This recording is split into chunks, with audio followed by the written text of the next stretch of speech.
Welcome to the class. हमने पिछली class में स्ट्रेटेजिक कॉस्ट मैनेजमेंट के बेसिक्स पढ़े थे। Basics in the sense why strategic cost management and performance evaluation at CA final level. हमने ये देखा था कि स्ट्रेटेजिक कॉस्ट मैनेजमेंट क्या होता है, इसका ऑब्जेक्टिव क्या है, कॉस्टिंग और स्ट्रेटेजिक मैनेजमेंट से बना हुआ सब्जेक्ट, इसका क्या ऑब्जेक्टिव है, कुछ बेसिक सी चीज़ें स्ट्रेटेजिक कॉस्ट मैनेजमेंट से रिलेटेड कि हमें किस थॉट प्रोसेस से स्ट्रेटेजिक कॉस्ट मैनेजमेंट को पढ़ना है। तो हमने देखा था कि स्ट्रेटेजिक कॉस्ट मैनेजमेंट को as a manager, as a owner, कि मुझे ये बिजनेस रन करना है, तो हाउ आई थिंक, तो उस सोच के साथ हमें ये स्ट्रेटेजिक कॉस्ट मैनेजमेंट को पढ़ना है। ठीक है, तो प्रोसीड करते हैं। ये हम अपनी आईसीआई के स्टडी मटेरियल से ही पढ़ेंगे क्योंकि उसकी मॉड्यूल सफिशिएंट है। ओके, तो बात करते हैं सबसे पहले strategic cost management and performance evaluation की नीड क्यों पड़ी। ये हमने अपने बेसिक लेक्चर्स में भी देखे थे, बट यहाँ पे हम उसी को एक थोड़ा सा और इलेबोरेट करेंगे, वेरियस फैक्टर्स देखेंगे। अच्छा ठीक है, इससे पहले अच्छा कॉस्टिंग में हमने दो चीजें पढ़ी थी। एक था ट्रेडिशनल मेथड, एक हमारा activity based cost. Which is better? Of course this. Why? Traditional method में सिर्फ वॉल्यूम के बेसिस पर ही क्या करते थे हम, जो भी हमारी कॉस्ट आई उसको आउटपुट से डिवाइड करा, हमने ये मान लिया कि पर आउटपुट हमारी इतनी कॉस्ट लग रही है, ऐसे डिस्ट्रीब्यूट करते थे। लेकिन एक्टिविटी बेस्ड कॉस्टिंग में उस खर्चे को उससे रिलेटेड एक्टिविटी में डिस्ट्रीब्यूट करते थे। सिर्फ आउटपुट ही फैक्टर नहीं होते थे, सिर्फ output, machine hours, labour hours, सिर्फ ये फैक्टर्स नहीं होते थे। वो एक्टिविटी किस पे डिपेंड करती है, किस रिस्क से रिलेटेड है। फॉर एग्जाम्पल जैसे बिल्डिंग का रेंट, तो एरिया कैसे ऑक्यूपाइड है उसमें डिस्ट्रीब्यूट कर दिया। ये नहीं है कि हमने सारी कॉस्ट को सिर्फ आउटपुट के नजरिए से देखा। आउटपुट से ही हमने देखा था under absorption, over absorption, IPCC level पर। तो एक्टिविटी बेस्ड कॉस्टिंग में डिफरेंट एक्टिविटीज होती हैं, उसके हिसाब से ही हम कॉस्ट को डिस्ट्रीब्यूट करते हैं, एब्जॉर्प्शन रेट निकालते हैं, हमने देखा था। तो जो उसका बेस होता है वो सिर्फ और सिर्फ आउटपुट नहीं, ये ट्रेडिशनल मेथड में होता था कि जितनी भी कॉस्ट है, जितने भी वो है, सबको आउटपुट से ही हम मेजर करते थे। बट एक्टिविटी बेस्ड कॉस्टिंग में ऐसा कुछ नहीं होता, ये हमने इंटर लेवल पे भी देखा था। Okay, now strategic cost management की नीड क्यों पड़ी। हमने सबसे पहली चीज देखी, कॉस्टिंग में हम इसको कॉस्टिंग से कंपेयर करेंगे। क्यों? क्योंकि कॉस्टिंग को स्ट्रेटेजिक कॉस्टिंग बनाना, why there is a need, मतलब कॉस्टिंग की कुछ लिमिटेशंस होंगी।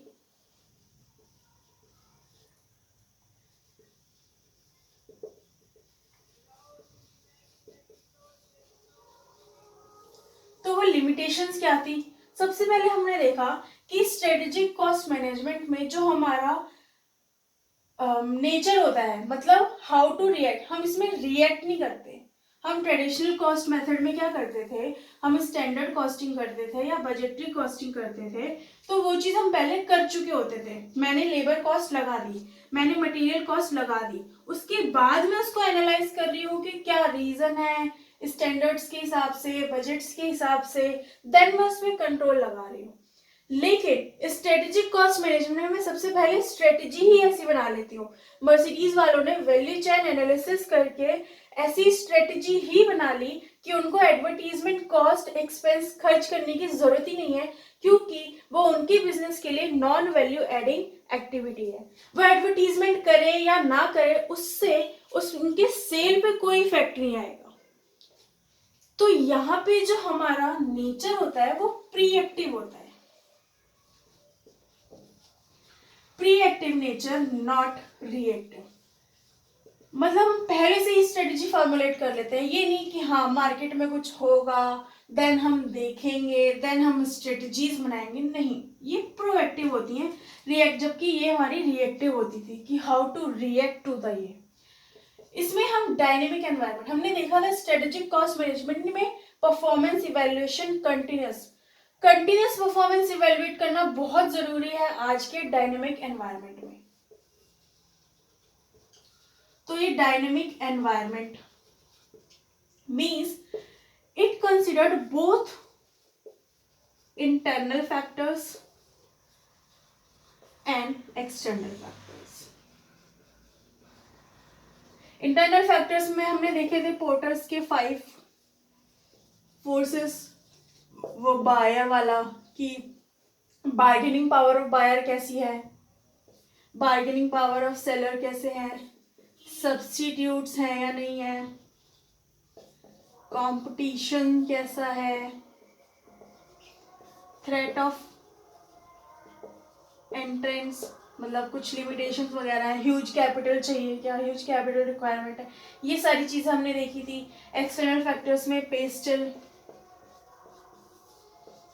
पॉलिटिकल, इकोनॉमिकल, तो इन सारे फैक्टर्स में ऑफ कोर्स चेंज होते रहते हैं, पॉलिटिकल पार्टीज चेंज होती हैं, उनके नए एक्ट आते हैं, उनके नए रूल्स आते हैं, उसका इम्पैक्ट बिजनेस पे क्या पड़ेगा, इकोनॉमिकल चेंज, इंटरेस्ट रेट में चेंजेस आते हैं, रेपो रेट में चेंजेस आते हैं, सोशल टेक्नोलॉजीज हमें अपडेशन हो जाती है तो उससे कॉस्ट रिड्यूस होती है, मार्केट में कोई और रहा है तो मतलब उसको कॉस्ट लीडरशिप की एडवांटेज है, तो उन सारे फैक्टर्स को कंसिडर करते हुए स्ट्रेटजीज बनाना, तो ये डायनेमिक एनवायरनमेंट को कंसिडर करता है internal as well as external factors को। फिर हम देखते हैं कि स्ट्रेटेजिक कॉस्ट मैनेजमेंट से लॉन्ग टर्म सर्वाइवल होता है। कॉस्टिंग में हमने देखा था कि कोलगेट और वो ब्रश वाले एग्जांपल में ब्रश का बिजनेस हमने बंद कर दिया था, क्यों, क्योंकि उससे लॉस हो रहा था। लेकिन वही अगर हम एससीएम के पॉइंट ऑफ व्यू से देखें तो एससीएम कहता है कि नहीं, अगर ब्रश का बिजनेस बंद होता है तो उसका इम्पैक्ट कोलगेट की सेल पे, कोलगेट की प्रॉफिट पे भी आता है, तो उसे बंद नहीं करना चाहिए। तो वही है कि लॉन्ग टर्म सर्वाइवल रहता है बिजनेस का, ऐसी स्ट्रेटजीज हम बनाते हैं। चौथी चीज हमने ये देखा था कि जो परफॉर्मेंस इवैल्यूएशन है वो कंटिन्यूस होना चाहिए, मतलब कंटिन्यूस इंप्रूवमेंट रहता है, वन टाइम प्रोसेस नहीं है स्ट्रेटेजी बनाना, स्ट्रेटेजी बनाना, स्ट्रेटेजी फॉर्मुलेट करना as per the market factors suitable है या नहीं, ये मुझे कंटिन्यूस चेक करना है due to dynamic environment. Earlier हमने देखा था कि कॉस्टिंग के 2 मेथड्स हैं, 2 ऑब्जेक्टिव्स हैं, cost controlling and cost reduction.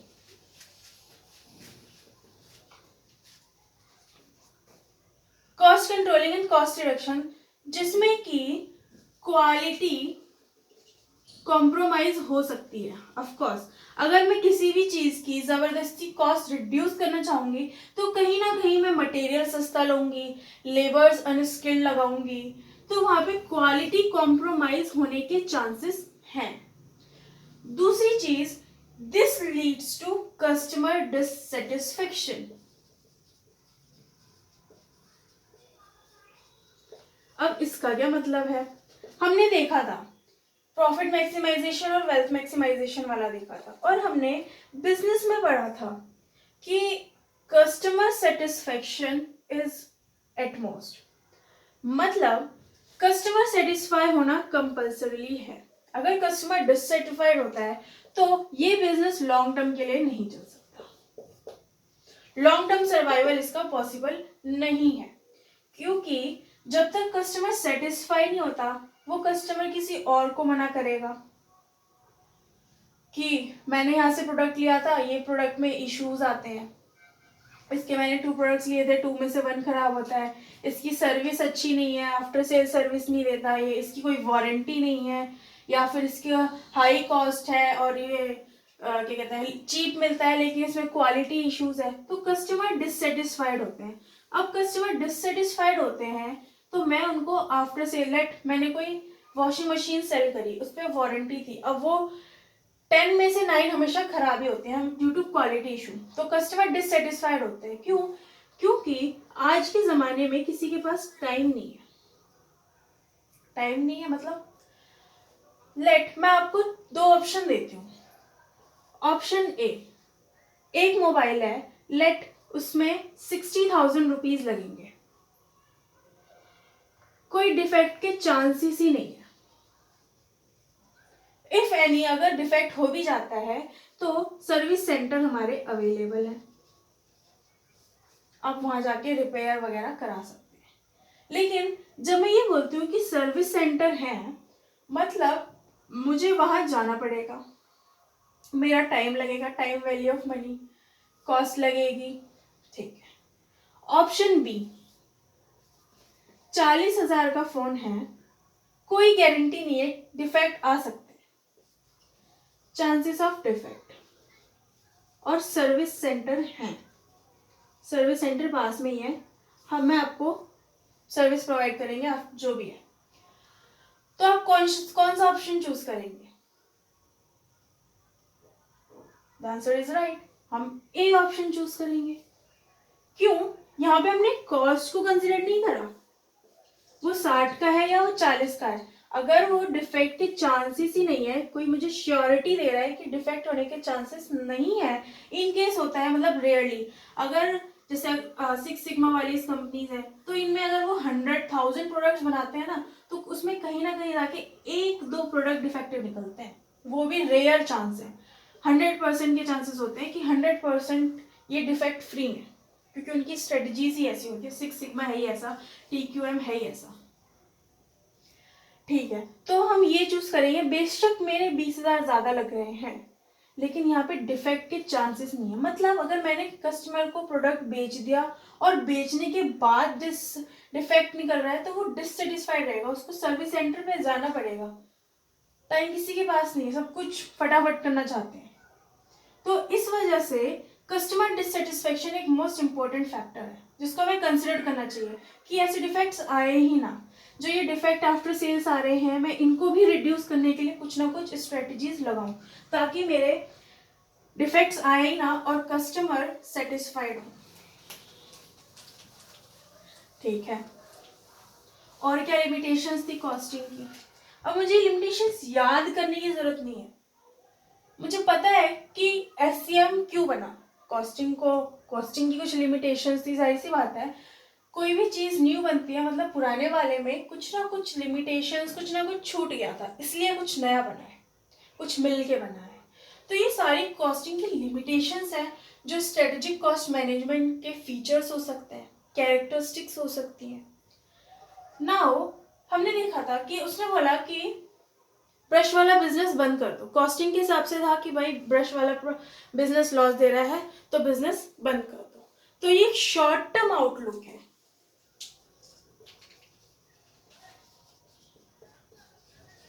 इससे मेरा लॉन्ग टर्म सर्वाइवल नहीं होगा, ये छोटा मोटा सा गोल है, यही हो जाएगा।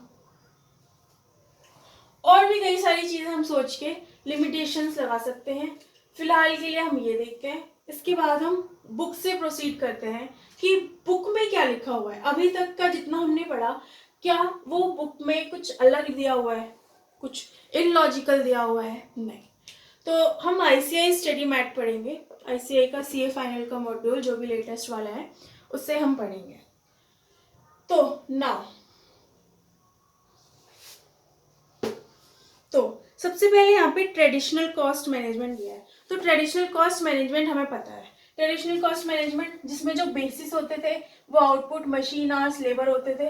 2 मोटिव होते थे, cost controlling and cost reductions. ये हमने उसकी लिमिटेशन देख ली, इस वजह से स्ट्रेटेजिक कॉस्ट मैनेजमेंट आया। Now traditional cost management system involves allocation of cost and overheads to the production and focus largely on cost control and cost reduction. The underlying assumption was that with reduced cost and overhead, a firm could earn better profit. उसकी सोच क्या थी? भाई cost control, cost reduce कर लो तो automatic profit बढ़ जाएगा, but उससे क्वालिटी कॉम्प्रोमाइज हो सकता है, कस्टमर डिससेटिस्फेक्शन हो सकता है, शॉर्ट टर्म आउटलुक है। कंटिन्यूस इंप्रूवमेंट का तो यहाँ पे कोई चांस ही नहीं, कॉस्ट कंट्रोल रिड्यूस कर लिया, यहाँ पे कंटिन्यूस इंप्रूवमेंट का कोई वो ही नहीं है। It involves comparing actual result with the standard expectation, जो कि हमने बजट कॉस्टिंग स्टैंडर्ड कॉस्टिंग में करी थी कि हाँ भाई एक्चुअल ये हुआ है, बजटेड ये था, उसको करो। फिर वो मतलब रिएक्टिव नेचर का था, वो प्रिएक्टिव नहीं था। हमने पहले करा, फिर हम कंपेयर कर रहे हैं, फिर हम कंट्रोल्स लगा रहे हैं। टाइम चला गया, एट द एंड मुझे सिचुएशन पता चलेगी, उतना टाइम पीरियड चला गया। उस टाइम पीरियड के लिए तो कस्टमर डिससेटिस्फाइड हो गए, गिर गई वेल्थ, रेपुटेशन, गुडविल हमने पढ़ा हुआ है। It involves comparing actual result with the standard expectation and analysing the difference. This process is also known as variance analysis, standard costing में करा था। A corrective action would be taken to ensure future outcomes are within the budgeted outcomes. मतलब मैंने budgeted बनाया, then उसको actual से compare किया, then उसका बोले एक लॉन्ग प्रोसेस है, जब तक तो मेरा मार्केट ही चेंज हो गया होगा। क्यों? क्योंकि मैंने पिछले वाले के हिसाब से करा, मैंने जो बजट बनाया था वो पिछले मार्केट को कंसिडर करके बनाया था। अब एट द एंड मैं उसे देख रही हूँ, अब उस टाइम पे मार्केट सिचुएशन कुछ और होगी, लेकिन मैं जो डिसीजन ले रही हूँ वो मेरे पिछले रिजल्ट्स और अब रिजल्ट्स को कंपेयर करके ले रही हूँ। तो फ्यूचर तो वो हुआ ही नहीं, डायनेमिक एनवायरनमेंट को तो कंसिडर ही नहीं करा हमने, तो इसका कोई फायदा नहीं। ये फिगर्स की वजह से डिसीजन लेना फ्यूचरिस्टिक नहीं होगा। Now a traditional cost management system suffers from the following limitations. अब वो लिमिटेशंस क्या क्या है?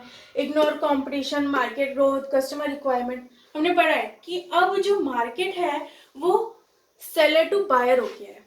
पहले हम वो बेचते थे, पहले जो हम बेचते थे वो कस्टमर्स को खरीदना पड़ता था। क्यों? क्योंकि इतना कंपटीशन नहीं था, इतने सब्स्टिट्यूट्स नहीं थे, इतने ऑप्शंस नहीं थे लोगों के पास, तो लोगों को वो खरीदना पड़ता था। बट नाउ हमें सेलर्स को वो प्रोड्यूस करना पड़ता है जो कस्टमर्स खरीदना चाहते हैं। तो the market shift from sellers to buyer. तो वही बोला है कि ट्रेडिशनल कॉस्ट मैनेजमेंट में तो मोटिव ही यही था, कॉस्ट कंट्रोलिंग, कॉस्ट रिडक्शन। यहाँ पे हमने मार्केट तो कंसिडर ही नहीं करा, कॉम्पिटिशन्स तो देखा ही नहीं कि सब्स्टिट्यूट्स है या नहीं है, हमें क्या स्ट्रेटेजीज बनानी है, नहीं कंसिडर किया। Excessive focus on cost reduction मतलब quality compromise, ignore dynamic and market environments, limited focus on review and improvisation. यहाँ पे तो हम बाद में देखते थे, वो भी साल में या फिर हाफ ईयरली लेट, ये चीज कंसिडर करते थे जब तक मार्केट चेंज हो चुका होता था। रिएक्टिव अप्रोच, हम यहाँ पे प्रिएक्टिव रखेंगे स्ट्रेटेजिक कॉस्ट मैनेजमेंट में। पहले यहाँ पे हम ये कहते हैं कि डिफेक्ट होना ही नहीं चाहिए। स्ट्रेटेजिक कॉस्ट मैनेजमेंट का मेन मोटिव यही है कि कस्टमर डिससेटिस्फाइड होनी चाहिए, डिफेक्ट के चांसेस ही जीरो होने चाहिए। ये नहीं कि डिफेक्ट हो फिर हम उसको सही करें, नहीं, डिफेक्ट हो ही ना, ये हमारा मोटिव रहता है। शॉर्ट टर्म आउटलुक, तो हमने देखा कि यही सारे लिमिटेशंस लिखी हुई है। The focus is on cost control and reduction, however a broad cost reduction programme doesn't work effectively in today's business environment. If a company target to reduce the marketing spend by say 20% across all the product categories, it is likely that the sales of profitable product is also impacted. तो जाहिर सी बात है, हम किसी एक, जैसे हमने brush का बिजनेस बंद कर दिया था, तो हम ऐसे नहीं कर सकते। मुझे उसको भी कंसिडर करना पड़ेगा कि क्या ब्रश और कोलगेट के सेल्स में कोई रिलेशन है, क्या उसके कस्टमर्स तो कॉमन नहीं है, क्या पता ब्रश की वजह से ही कोलगेट ले रहे हो। वो वाला एग्जाम्पल जो हमने पिछली क्लास में देखा था। तो वही बोला गया है कि ऐसा नहीं है कि हमने कॉस्ट कंट्रोल, कॉस्ट रिड्यूस कर दिया, मैंने बिजनेस बंद कर दिया, लो कॉस्ट ही नहीं लगेगी ना, मुझे लॉस होगा। This is not an option, not effective option. क्यों? क्योंकि उसकी सेल्स पे भी तो इफेक्ट हो रहा है। तो नेट मेरा 40 लाख का प्रॉफिट हो रहा था, 10 लाख का मुझे लॉस हो रहा था बिजनेस बंद करने की वजह से। Traditional cost management system has internal focus and does not look at the external factors of competition, market growth, customer requirement. Cost controlling, cost reduction में हम क्या करते थे? स्टैंडर्ड कॉस्टिंग में इंडस्ट्रीज को कंसिडर करते थे, बजट कंसिडर करते थे। ये एक्सटर्नल फैक्टर्स कहाँ गए? एक्सटर्नल फैक्टर्स तो हम कंसिडर ही नहीं करते थे कॉस्ट कंट्रोलिंग, कॉस्ट रिडक्शन में। वही बोला गया है। A broad-based cost reduction could lead to inferior quality of products and services, which might drive away customers, resulting in lower sales and profitability. Of course, excessive focus on cost reduction, मैं cost reduce करी जा रही हूँ, अब मैं भी cost कैसे reduce करूँगी? Quality compromise होगी जब ही तो एक पॉइंट के बाद अगर मैं ज़बरदस्ती कॉस्ट रिड्यूस कर रही हूँ, इसका मतलब मैंने क्वालिटी के साथ कॉम्प्रोमाइज़ करा है, मतलब कस्टमर डिससेटिस्फेक्शन होगा. The expectation of modern customer are quite different, and excessive focus on cost reduction could impact on quality of product and service and alienate the customers. वही बोला गया है कि क्वालिटी कॉम्प्रोमाइज की वजह से कस्टमर्स एलिनेट हो सकते हैं. Traditional cost accounting systems rely on accounting data, which can be misleading at times. हमने manipulation of financial statements देखा है accounting में. Window dressing. Financial statements can be a great reporting tool, but might not be able to assist in strategic decision making. Financial statements हम ratio analyse करके business की financial position तो लगा सकते हैं, लेकिन उससे मुझे क्या स्ट्रेटजीज बनानी है वो मुझे फिगर्स से तो नहीं पता चल सकता है. मुझे ऑपरेटिंग एक्सपेंस देख के मैं ये देखूंगी कि हाँ मेरा खर्चा थोड़ा सा ज्यादा है, ऑपरेटिंग एक्सपेंसेस थोड़े से ज्यादा है इस कंपैरिजन टू सेल्स, लेकिन मुझे क्या स्ट्रेटजीज बनानी है ये मैं फिगर्स देख के तो नहीं बता सकती. और वैसे भी वो पास्ट फिगर्स शो करती हैं, तो उससे हम फ्यूचर डिसीजन नहीं ले सकते. तो फाइनेंशियल स्टेटमेंट्स रिपोर्टिंग टूल ठीक है कि हाँ मैं किसी की फाइनेंशियल पोजीशन देखना चाहती हूँ उसके लिए ठीक है, लेकिन बिजनेस को रन करना है उसके लिए स्ट्रेटजीज बनानी है वो फाइनेंशियल स्टेटमेंट नहीं बता पाएगा. It does not considered dynamics of environment and marketing. There is limited focus on review and improvisation of existing process and activities. Cost controlling cost reduction में तो हम प्रोसेस को तो देखते ही नहीं थे. हाँ कौन सा प्रोसेस में कॉस्ट रिड्यूस करनी है वो सारी चीजें कंसिडर करते थे. Traditional cost management is a reactive approach. It is the short term outlook that is saving on an annual basis. तो अब तक जो हमने पढ़ा वो हमने पढ़ा कि स्ट्रेटेजिक फर्स्ट क्लास का ही जस्ट इलेबोरेशन था फ्रॉम द बुक. तो स्ट्रेटेजिक कॉस्ट मैनेजमेंट की नीड क्यों पड़ी? क्योंकि ट्रेडिशनल कॉस्ट मेथड में कुछ लिमिटेशंस थी जो कि स्ट्रेटेजिक कॉस्ट मैनेजमेंट की नहीं है. इसने इसको ओवरकम करा है. इसकी मदद से अब हम स्ट्रेटेजिक कॉस्ट मैनेजमेंट का मीनिंग, स्ट्रेटेजिक कॉस्ट मैनेजमेंट के कंपोनेंट्स और फर्दर प्रोसीड करेंगे. Thank you for watching. We will meet in the next class. Proceed this chapter. Thank you. Have a nice day.